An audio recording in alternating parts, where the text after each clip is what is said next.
मेरा नाम है अमी गणात्रा।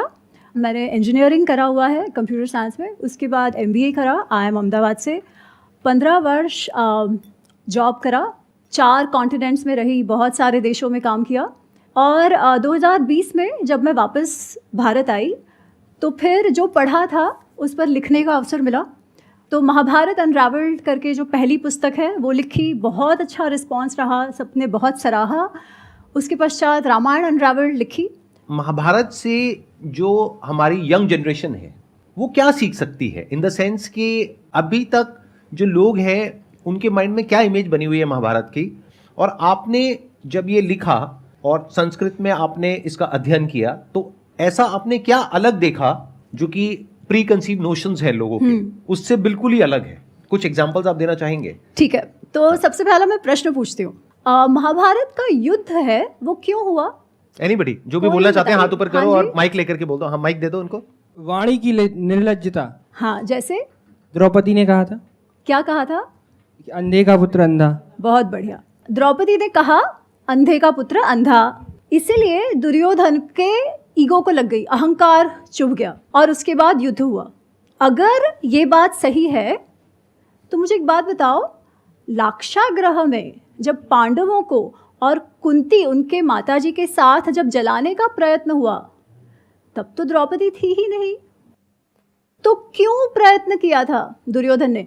मारने की इच्छा तो उसकी तब से थी ना। द्रौपदी कहाँ आई? उससे भी पीछे जाते हैं। जब पांडव वन से आते हैं पांडु की मृत्यु के बाद, तब भीम को विष दे के मारने का प्रयत्न किया जाता है, तब द्रौपदी कहाँ थी? तो क्या द्रौपदी के कारण ये द्वेष दुर्योधन के मन में आया? पर हम बहुत ही सुलभता से मान लेते हैं कि द्रौपदी ने ऐसे कह दिया, मेल ईगो हर्ट हो गया, सही हो गया युद्ध, क्योंकि दुर्योधन में तो अच्छाइयाँ भी है। ये तो बेचारे को गाली दे दी तो कोई मानेगा क्या? और सभी को लगेगा देखो हमको कोई गाली देगा तो हम चुप बैठेंगे क्या, है ना? फिर हमारे में और एक कहावत है, युद्ध क्यों होता है? जर जोरू जमीन के कारण। यहाँ जोरू मिल गई, जोरू मिल गई तो उस पर थोप दिया। बहुत आसान ना? क्यों? क्योंकि हमें अपने अंदर नहीं देखना पड़ता कि इशू क्या है, हम किसी और को आराम से ब्लेम कर सकते हैं। दोषारोपण किसी के सर पे मढ़ना बहुत सुलभ है, क्योंकि जब हम एक्चुअल महाभारत के अंदर जाए ना, तो आपको एक बात बताऊं, अंधे का पुत्र अंधा ये महाभारत के कोई भी मैन्यूस्क्रिप्ट में नहीं है।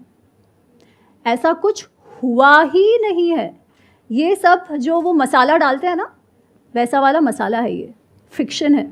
अंधे का पुत्र अंधा हुआ ही नहीं है। Are you sure about that? मतलब कहीं पर भी नहीं लिखा हुआ? 100%। आप गीता प्रेस वाला महाभारत देख लो, आप भंडारकर ओरिएंटल का क्रिटिकल एडिशन देख लो, आप KM गांगुली वर्जन देख लो, आप कोई भी महाभारत, व्यास रचित महाभारत आप देख लो, उस पे लिखी हुई पुस्तकें नहीं, वो फिक्शन है, वो नाट्य रूप है, काव्य रूप है। जो इतिहास है महाभारत, उसमें ये कहीं पर भी नहीं है। अच्छा, अब ये क्यों महत्वपूर्ण है जानना? क्योंकि फिर हमारा दूसरा प्रश्न होगा कि अगर ऐसा नहीं हुआ था तो फिर युद्ध क्यों हुआ, जिसमें पांडवों, कौरवों के और भारतवर्ष के जितने भी क्षत्रिय थे, पूरे जनरेशन्स खत्म हो गए। दादा, बाप, बेटा, 3 जनरेशन्स जो क्षत्रियों के थे वो नष्ट हो गए। इतना बड़ा वो युद्ध हुआ। ये युद्ध क्यों हुआ? पांडवों ने वनवास भी मान लिया कि 13 वर्ष वनवास जाना है। 13 वर्ष वनवास हुआ, उसके बाद नेगोशिएशंस फिर से शुरू हुए। जब नेगोशिएशंस शुरू हुए तो पांडवों ने, युधिष्ठिर ने यहाँ तक कहा कि कुटुंब में, परिवार में युद्ध नहीं होना चाहिए, क्योंकि युद्ध जो है ना वो लास्ट रिजॉर्ट होता है ना? युद्ध में किसी भी, दोनों तरफ की हानियाँ होती है, इसलिए युद्ध नहीं होना चाहिए। तो आप हमें इंद्रप्रस्थ मत दो, आपके पास रखो, हमें केवल 5 गांव दे दो जिससे हमारी रोजी रोटी चलती रहे। दुर्योधन कहता है, सुई का टोक होता है ना, उतनी भी भूमि में नहीं दूंगा। क्यों? क्योंकि मैं इनके साथ जीना ही नहीं चाहता।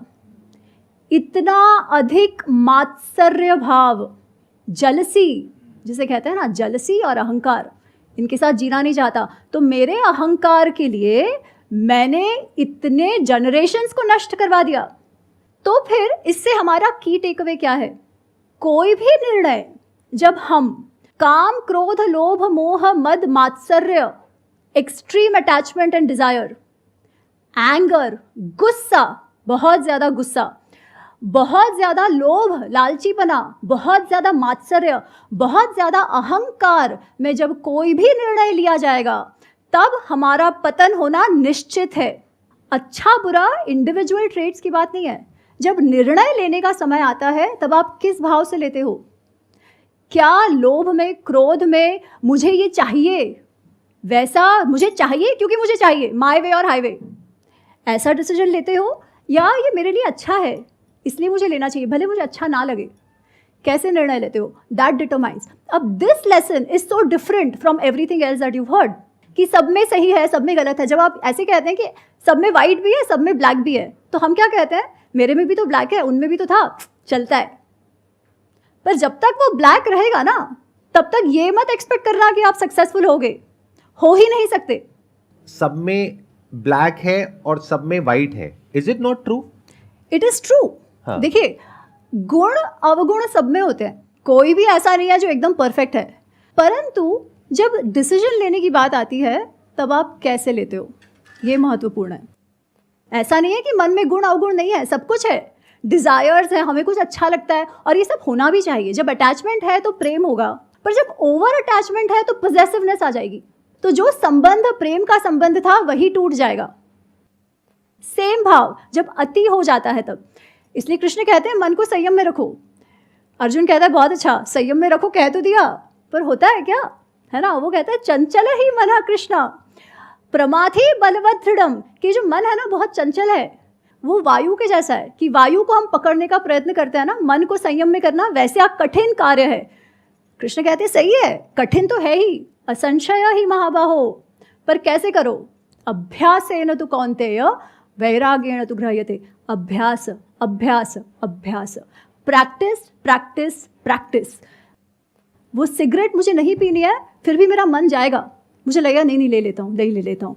आप 2-3 बार मन को बोलोगे ना नहीं लेना है, फिर चौथी बार मन नहीं करेगा, है ना? आप कोई भी कार्य करके देखो, असंभव कुछ नहीं है, पर प्रैक्टिस के अलावा कोई ऑप्शन भी नहीं है। आप ये कह रहे हैं कि जो गुण हैं अवगुण हैं वो सब में होते हैं मन के स्तर पर, लेकिन कुछ लोग हैं जो अपनी बुद्धि के हिसाब से चलते हैं, यानी बुद्धि से मन को कंट्रोल करते हैं, और कुछ है जो मन के हिसाब से चलते हैं। So what you are saying is कि it should not translate into action at the level of मन। सबके साथ में वही होता है, यानी काम, क्रोध, लोभ, ये सब सबके अंदर होता है, करेक्ट। बट कुछ उसके बेस पे एक्शन लेते हैं, कुछ उसके बेस पे एक्शन नहीं लेते हैं, यानी वो सही और गलत, धर्म और अधर्म के बेस पे एक्शन लेते हैं। That's what you are saying, right? Correct. और मैं ये भी उसमें कहना चाहती हूँ कि जब आप मन के बेसिस पर एक्शन लेते हो ना, तो उसका कॉन्सिक्वेंस तो होना ही है। फिर कॉन्सिक्वेंस जब होता है तब हम अपने आप को विक्टिम समझने लगते हैं कि सब बाहर की गलती है। नहीं, हमारे साथ जो भी होता है ना, वो कुछ भी किसी की गलती नहीं है, हमारी स्वयं की गलती के अनुसार के हिसाब से ही जो होता है वो होता है। तो we have to start owning our actions and the outcomes. अच्छा, ये जो पॉइंट अभी इन्होंने बोला कि महाभारत जो हुई वो इस वजह से हुई क्योंकि द्रौपदी ने कहा कि अंधे का पुत्र अंधा, और ये हमने देखा भी है, टेलीविजन पे देखा है और इस तरह से सुना है। तो ये कहां से शुरू हुआ? ये मतलब एक इतने बड़े युद्ध के लिए एक फीमेल को ब्लेम किया जा रहा है, और वो सिर्फ एक फीमेल नहीं है, that is basically representative of all females. Absolutely. हम जो फ्रीडम ऑफ एक्सप्रेशन की बात करते हैं, हमारे संस्कृति में ये हमेशा से रहा है। हमेशा से मतलब मैं संस्कृत नाट्य जो 2000-2500 वर्ष पहले लिखे गए, वहाँ से ये है। अब ये पर्टिकुलर प्रसंग कहाँ से आता है ये मैं नहीं जानती, पर वो कहता है ना, लोक कथा में आता गया और ये बाहर तक, फिर अब वही सच्चाई हो गई जो बहुत बार बोला जाता है। जब भी कुछ काव्य लिखे गए तब उसमें जो हमारे नाट्यकार थे वो क्रिएटिव लिबर्टी तब से लेते हैं, क्योंकि पर्पस अलग है। पर्पस है रस, पर्पस है एंटरटेनमेंट, साथ साथ थोड़ा सा आप लेसन्स भी दे दो, पर वो क्रिएटिव लिबर्टी हमेशा से रहा है। हुआ क्या कि वो इतना सुंदर होता था कि वो क्रिएटिव लिबर्टी जो है वही सत्य हो गया।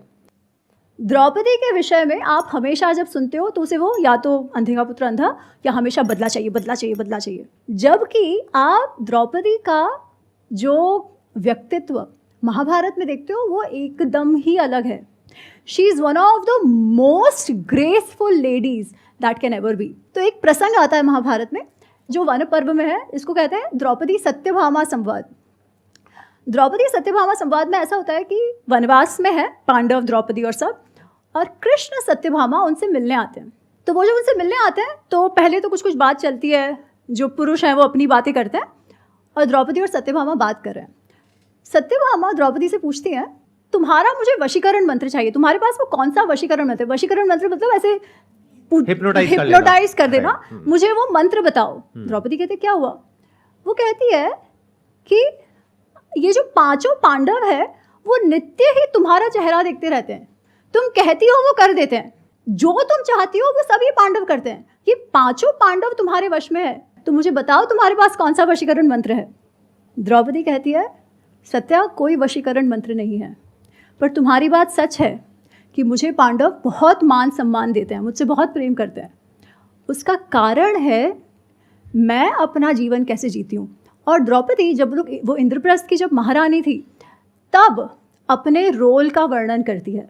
It is one of the most beautiful chapters of Mahabharata. Unfortunately इसके विषय में बात नहीं होती।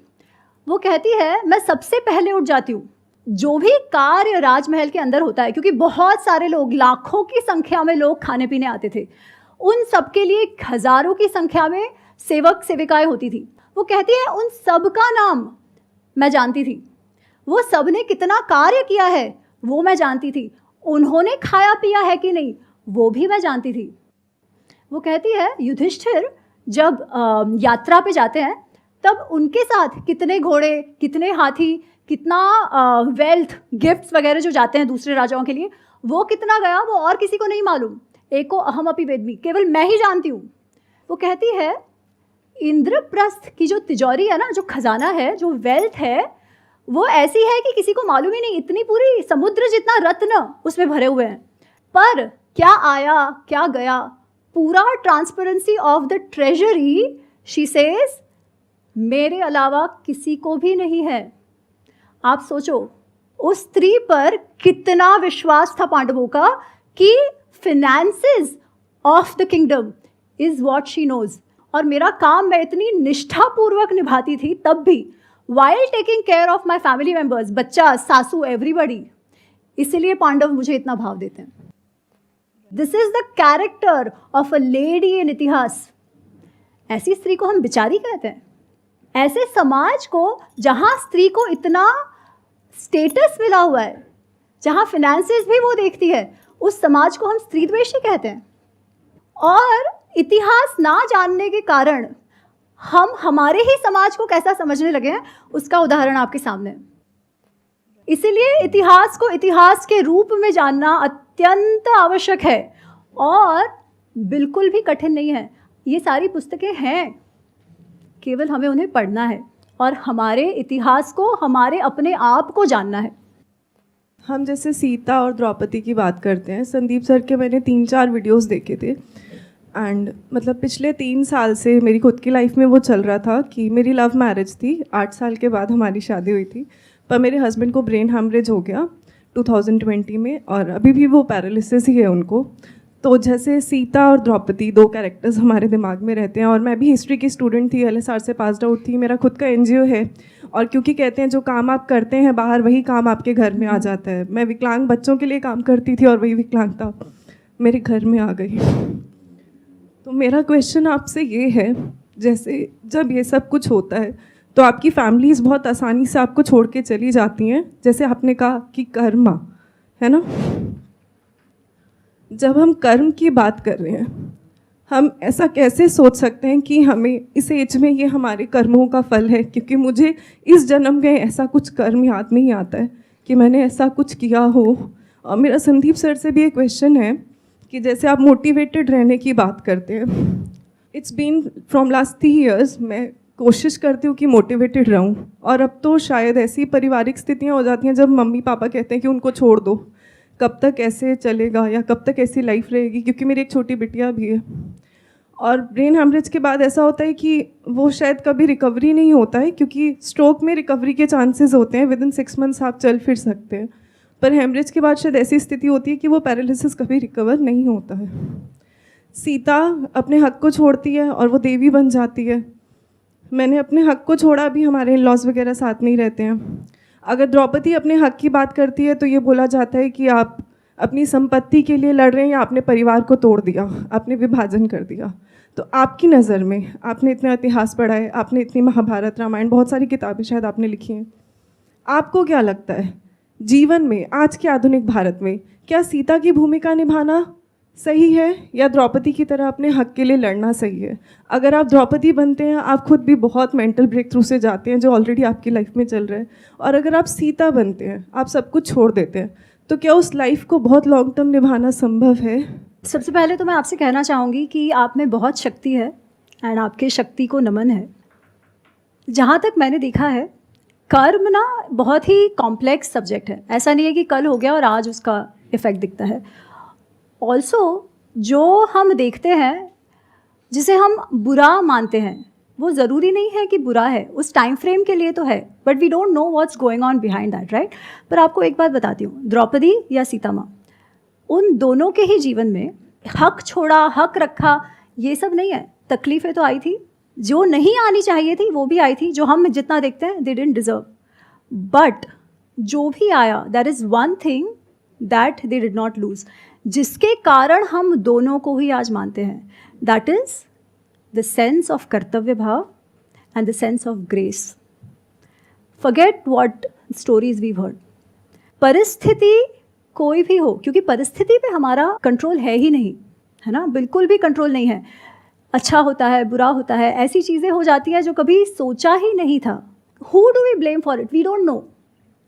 आपकी परिस्थिति में ऐसे देखती हूँ कि आपके पति जो हैं, उनके जीवन के जो भी कर्मफल जो भी होंगे, उनको आपके साथ मिलवाया ही इसलिए है ताकि जो भी आपका जो सामर्थ्य है वो उनके जीवन के लिए काम आए। अच्छा, अब इसके आगे क्या करना है वो आप प्रेशराइज मत करिए, बिकॉज आप पर आपकी बेटी का भी कर्तव्य भार है, ठीक है। इसलिए क्या करना है वो आपको निर्णय करना है, पर आपके साथ ऐसा हुआ उसमें आप किसी को दोष मत दीजिए। वो इसलिए हुआ है क्योंकि कहीं ना कहीं पहली बात तो है, ऋणानुबंधन की एक बात होती है जो मैं बहुत सीरियसली मानती हूँ। पिछले जन्मों का कहो, जो भी कहो, जिनके साथ जितना समय जिस परिस्थिति में निभाना होता है ना, वो निभाना ही पड़ता है। जहाँ तक वो ऋणानुबंधन है वो रहता है। जब वो ऋणानुबंधन खत्म हो जाए ना, तब आप कितना ही प्रयत्न करो, वो नहीं रहता। I also add something in it, क्योंकि ये सिर्फ आपकी प्रॉब्लम नहीं है, ये हमारी पूरी की पूरी सोसाइटी की प्रॉब्लम है। क्योंकि होता क्या है कि यहाँ पर सुपरस्टिशन बहुत ज़्यादा है, अंधविश्वास बहुत ज़्यादा है, हमारी सबकी नस नस में दौड़ रहा है। तो होता क्या है कि कहीं भी कुछ गलत होता है हमारे साथ में, तो हम कुछ ऐसी चीज़ों को ब्लेम करने लग जाते हैं जिसका दूर दूर तक उससे कोई कनेक्शन नहीं होता है। जैसे आपने जो कहा, मैं उसी बात को रिपीट कर रहा हूँ। आपने क्या कहा कि मैं एनजीओ में काम करती थी जहाँ पर इस तरह के पेशेंट्स होते थे, और ये कहा जाता है, मुझे नहीं पता कौन कहता है ऐसा, बट जो भी कहते हैं कि जहां आप जिस तरह की सिचुएशंस में काम करते हो वैसे ही कुछ आपके साथ होने लग जाता है। ये सब बकवास है। इस तरह की बातें मानना इज इलॉजिकल, इज अनसाइंटिफिक, क्योंकि अगर यही होता, इसका मतलब वो डॉक्टर्स जो कैंसर को क्योर कर रहे हैं उन सबको कैंसर हो जाता या उनके घर में हो जाता। It does not make any sense. Number one, that has to be very clear. हां, अगर कोई ऐसी बीमारी है जो कि ट्रांसमिट हो सकती है, then it makes complete sense. कोई वायरल इन्फेक्शन है, बैक्टीरिया इन्फेक्शन है, वो वहां से आपने कैच किया, आपसे उनको हो गया, makes complete sense. But if there is something that is not transferable और फिर आप ये कह रहे हैं, तो that is unscientific. That is one. तो never be unscientific in your thinking, because the moment you are unscientific, यानी आप लॉजिक से हटते हैं, रीजनिंग से हटते हैं, तो आप सुपरस्टिशियस हो जाते हैं। Then you become vulnerable to such people जो आपके फियर का बेनिफिट लेते हैं, आपके कंफ्यूजन का बेनिफिट लेते हैं, आपको ऐसे रास्तों पर लेकर के जाते हैं जहां पर आगे सिर्फ डार्कनेस होती है। तो never get into that territory. This is a message for all of you and like say everybody who is watching me, क्योंकि the moment you start accepting these baseless arguments और these superstitious beliefs as facts, वहीं से हमारा downfall शुरू हो जाता है, हमारी थिंकिंग का। अब हमारी जो थिंकिंग है उसका कोई ग्राउंड ही नहीं है। इट्स लाइक अ बॉटमलेस पिट, वो गिरती जाएगी नीचे नीचे। That is one. सेकेंड, ये जो लॉ ऑफ कर्मा का पूरा कॉन्सेप्ट है ना, इससे ज्यादा मिसअंडरस्टूड और कोई कॉन्सेप्ट नहीं है। अगर आप मेरे स्टैंड पॉइंट से देखेंगे, जहां तक मैं भी पहले इसको समझता था, मैं भी कुछ ऐसा ही समझता था जहां तक मैंने स्टडी किया था या समझा था, कि हमारे कुछ कर्म हैं, कुछ संचित कर्म हैं जो पिछले जन्मों के हैं, जो चले आ रहे हैं, उसकी वजह से हमारे साथ में कुछ हो रहा है। तो अगर कभी हमने पास्ट लाइफ में कभी कुछ बुरे कर्म करे हैं तो उसका तो फल मिलेगा ही।